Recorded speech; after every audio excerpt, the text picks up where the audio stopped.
Bom dia para você, meu querido aluno que tá vendo a sua professora com cara de sono agora, do sexto ano. Espero que você esteja bem. Desculpa os barulhos de fundo, porque tá ventando muito, tá? A gente vai continuar a nossa jornada para entender as civilizações africanas, tá? É parte do conteúdo de História da África de vocês. Quando vocês abrirem a aula na página 172, vocês vão ver, né, vários exemplos de tipos de reinos e impérios, até em casos como esse caso aqui, que é o reino de Gana, o império de Mali, que coabitaram o mesmo espaço geográfico, tá? Aqui no caso a gente tem o exemplo do reino do Egito Antigo, de mais de 3.000 anos atrás, né? Embaixo do Egito a gente tem Meroé, que é uma cidade-estado cuxita, situada na Núbia, atual Sudão. Foi capital do reino entre os séculos 6 a.C. e 4 depois de Cristo. A gente tem o reino de Axum, que é perto do Mar Vermelho também, cujo domínio ocorreu entre os séculos 1 e 5. A exemplo do que eu falei no início da aula, teve o Império de Mali, que dominou a região por volta do século 13, e o reino de Gana, que foi anterior ao Império de Mali e dominou desde os séculos 9 até o século 11 e controlou toda a região do alto do rio Níger e o rio Senegal. Embaixo, mais próximos em termos geográficos de nós, a gente tem o Reino do Congo, que dominou a região entre os séculos 14 e séculos 18, e bem no sul da África a gente tem o Reino de Swahili, eu acho que é assim que se pronuncia, grande civilização que se desenvolveu entre os séculos 13 e 15, tá? Então, como vocês podem ver, as civilizações, como a gente estudou da África, como o Khoi e o San, que são uma civilização que vivem de coexistência e que são retratadas até em filmes como Os Deuses Devem Estar Loucos, né, que é maravilhoso, é antigaço esse filme, inclusive. Ele não é tão antigo a ponto de ser preto e branco, mas é quase da época do Technicolor, que eles coloriam, né, as paletas os filmes, literalmente. Acho que vocês nem sabem o que é filme, né, galera? Quando eu falo filme. Mas só pra especificar, o filme era um rolo onde várias pequenas fotografias unidas se tornavam imagem de movimento, né? Um rolo de câmera fotográfica antigo, né? E é basicamente o que a galera usava antes para revelar as fotos. E é o mesmo, é um material parecido, não é a mesma coisa, mas é um material parecido, no caso para filmagem, tá?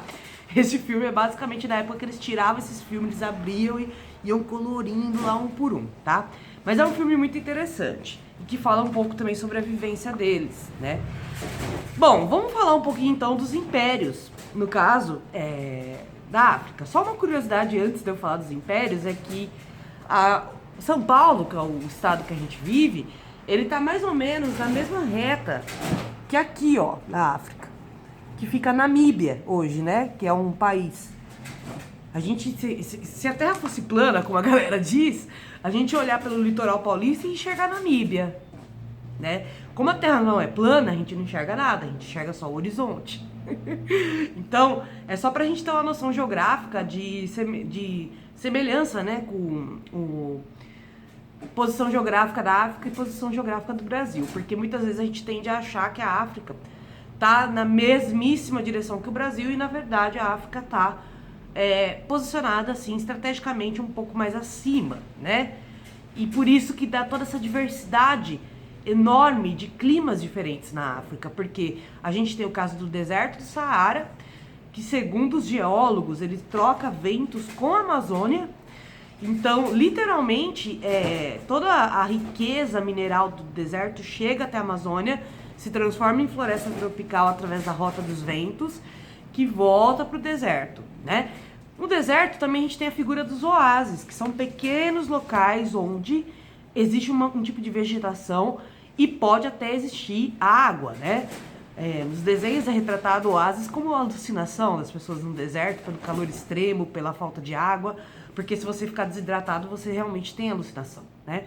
E é interessante porque geralmente quando eu via os desenhos, assim, que eu assistia muito Looney Tunes, né? Pernalonga, assistia Tom e Jerry, assistia todos esses desenhos, Pica-Pau, enfim. E fora os desenhos japoneses que eu era viciada, né? Que eram os animes. Só que esses desenhos que eu mencionei são desenhos que minha mãe assistiu e depois eu assisti também, né? São desenhos mais geracionais, vamos dizer assim, né? E eles sempre mostravam o deserto desse jeito, né? Quando chegava perto do oásis, assim, desaparecia, porque era uma alucinação. Mas os oásis existem de verdade e são um evento da geografia do deserto. E por que eu digo que são um evento? Porque eles podem literalmente se transmutar, sair do lugar, tá? Então vamos falar um pouquinho do Sonic Gama, que eu tô falando do deserto. Lembrou a aula que a gente falou sobre os Tuaregs, tá? Os Sonic Gama, eles eram conhecidos como o povo do ouro, pois a extração de ouro era tão grande nessa civilização que foi associado, né, como um acessório básico para se viver nela, entre aspas, ou como um local de grande comércio desse tipo de pedra preciosa, tá? Não é uma pedra preciosa, é um metal precioso, falei besteira. Mas haviam pedras preciosas também, porque onde você faz extração de ouro, geralmente você vai acidentalmente achar esmeralda, topázio, entre outros tipos de pedra preciosa, tá? Então, talvez uma esmeralda não tanto, mas o topázio com certeza,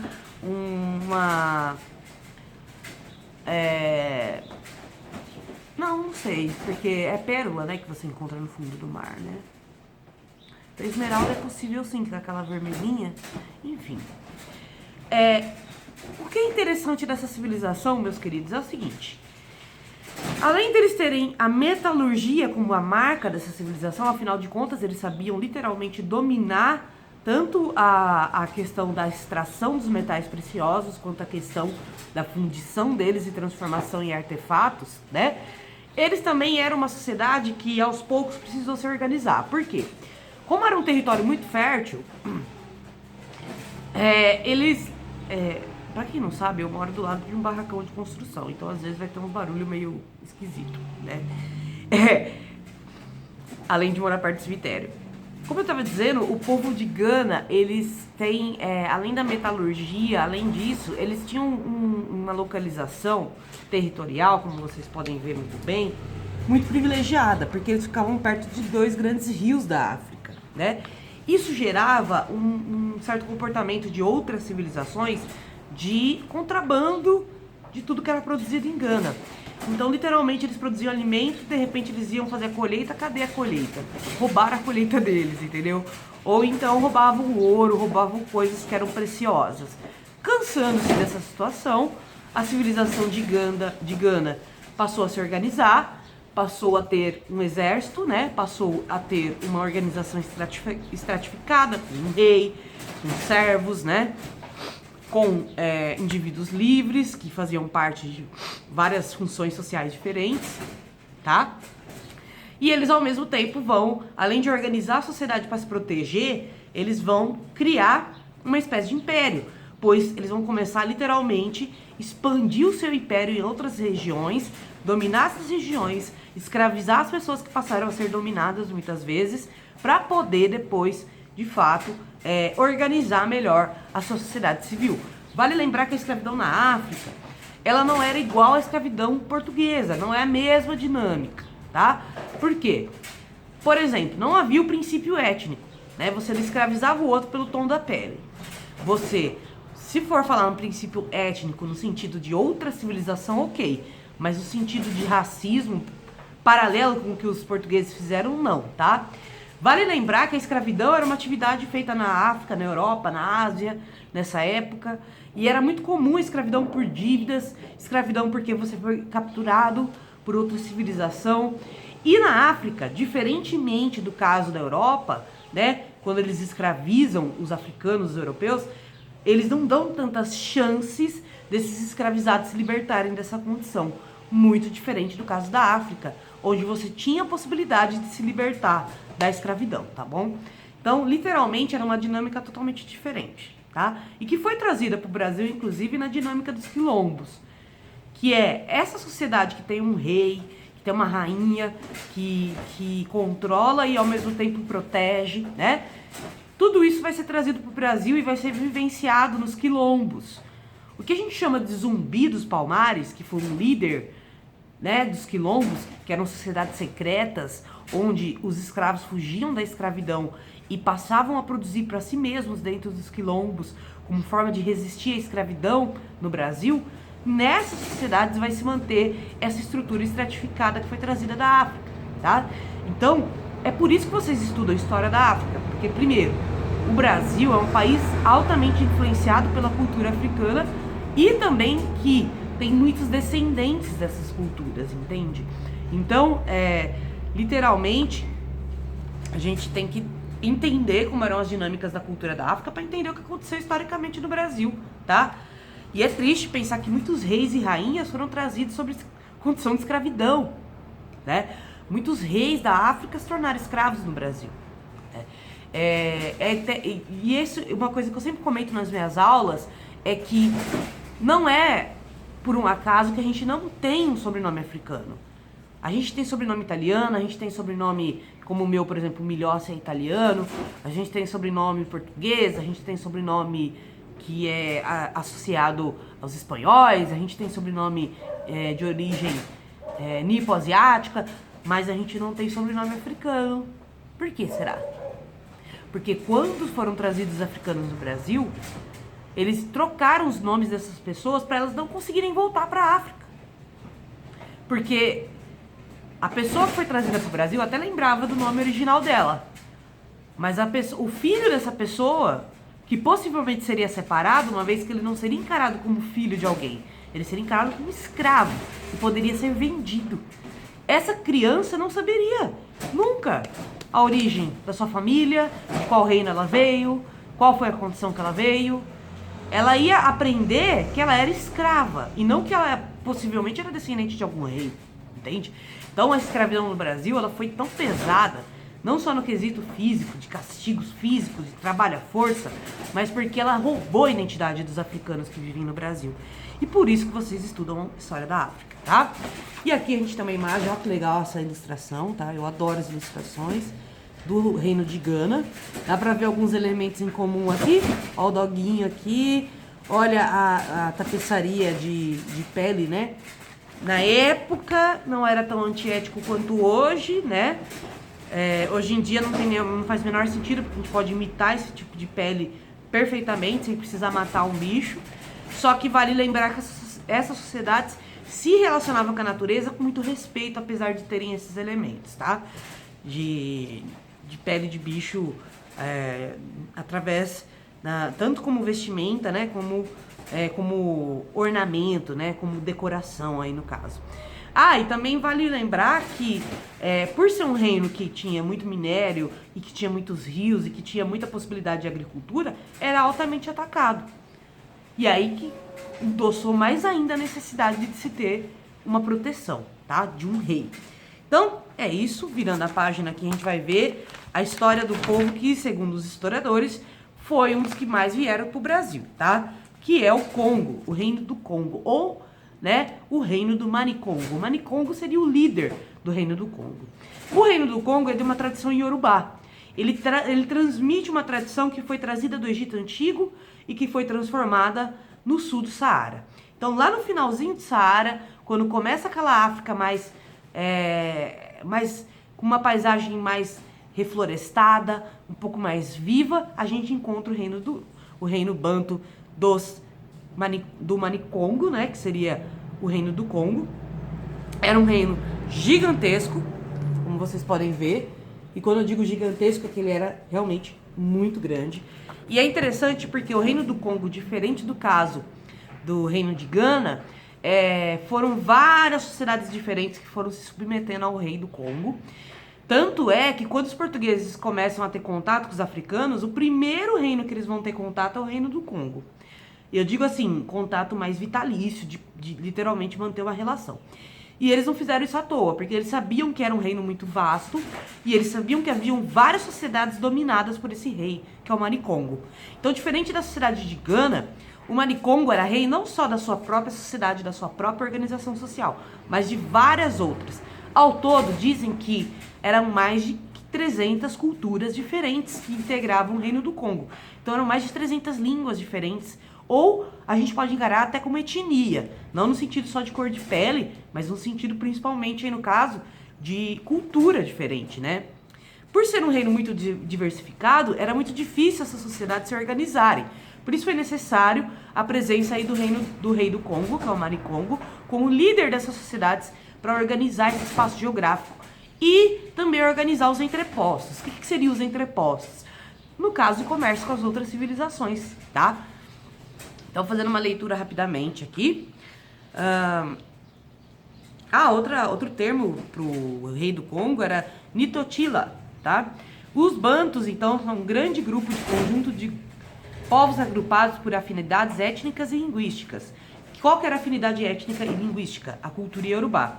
Então, por exemplo, quando a gente abre o mapa da África, a gente tende a pensar que, assim como no Brasil, que a pessoa que é do candomblé, que é da religiosidade do candomblé, ela acredita em todos os orixás, né? Ela acredita em Iemanjá, ela acredita em Xangô, ela acredita em Exu, né? É diferente da dinâmica que tem no Brasil. Lá na África, cada cidade-estado tinha um orixá diferente. É tipo o que nem acontece na Grécia Antiga, que vocês vão estudar comigo. Então, uma cidade-estado era dedicada à divindade de Xangô, provavelmente era uma cidade ligada muito à justiça e à guerra. Outra cidade que era mais ligada a Oxum, provavelmente era uma cidade que vivia mais com celebrações, com espaços que havia uma fomentação de conhecimento, ao mesmo tempo que havia uma valorização da beleza, da estética, né? Nas casas, nos ambientes. Pode ser que havia também uma questão dos metais preciosos, né? Então, assim, aliás, um dos símbolos aí da orixá Oxum é o espelho, que é uma especiaria aí basicamente, tanto na Europa quanto na África eles vão conseguir desenvolver, tá? O espelho, ele é um tipo de vidro temperado que reflete a imagem, né? E isso não era qualquer um que conseguia fazer não, tá?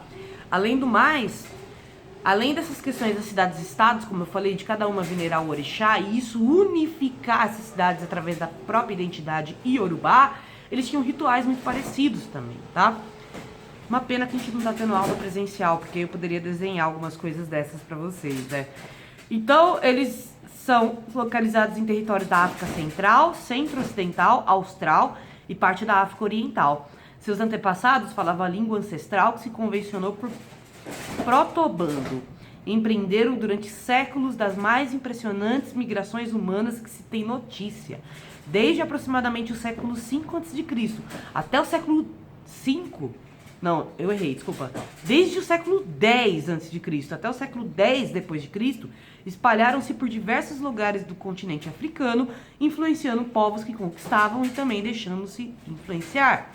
Ou seja, ao mesmo tempo que eles passavam elementos da cultura deles, eles também apropriavam alguns elementos para eles dessas culturas, tá? Então, eles tinham um compromisso de fidelidade com o rei, tá?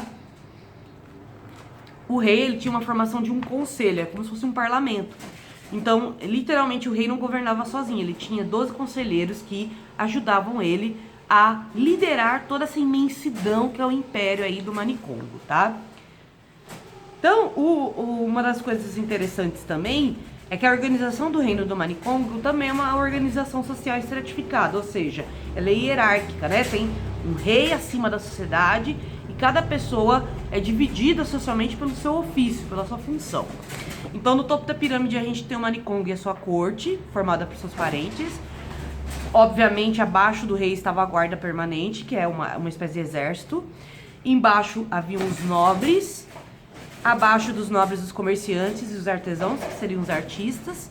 Abaixo, que era a imensa maioria da população, os agricultores, que eram moradores de aldeias, ou seja, não estavam tão próximos do Manicongo.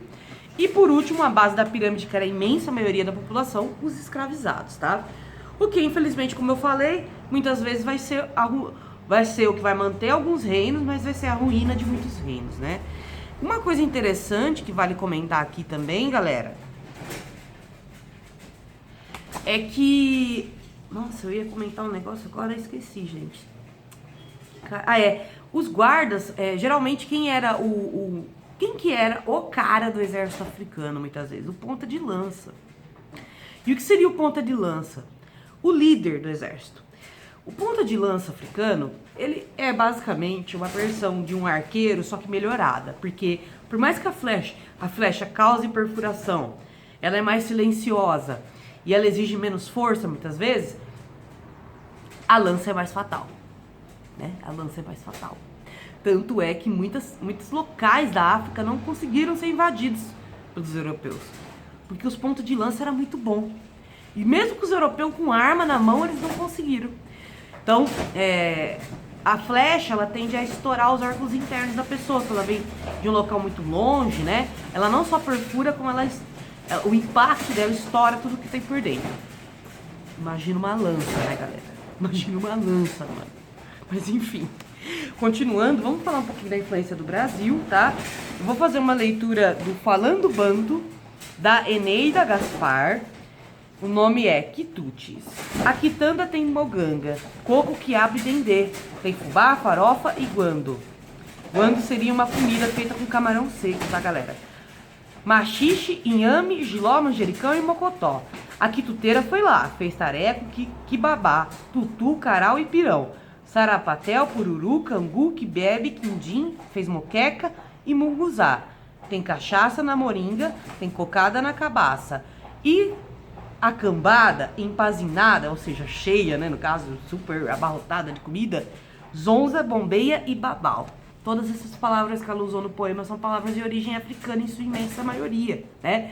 Outra palavra que a gente ama, que é de origem iorubá, que vem aí do reino dos bantos, é zoeira.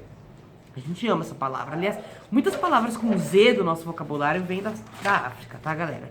Então é isso, meus queridos. Vocês vão fazer atividade 3. Hoje à tarde eu vou voltar até o WhatsApp, então provavelmente vou mandar aula pra vocês por ele, tá? Espero que vocês tenham gostado da aula. Um beijo pra vocês e até a próxima.